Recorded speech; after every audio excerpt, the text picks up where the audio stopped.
వయసులో గోదాదేవికి భక్తి భావనలు ప్రేమగా మారి కళ్ళు మూసిన కళ్ళు తెరిచిన నల్లని వాడిని కాంచసాగెను.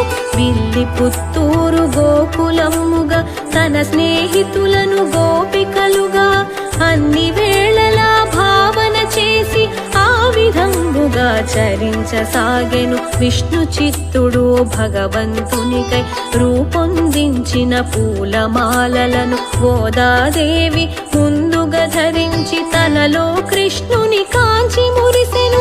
ఈ దృశ్యమును విష్ణు చిత్తుడు ఒక దినమందు కన్నులగాంచి జరిగినదంతయు అపచారమని తలచి ఎంతయో చింతించే.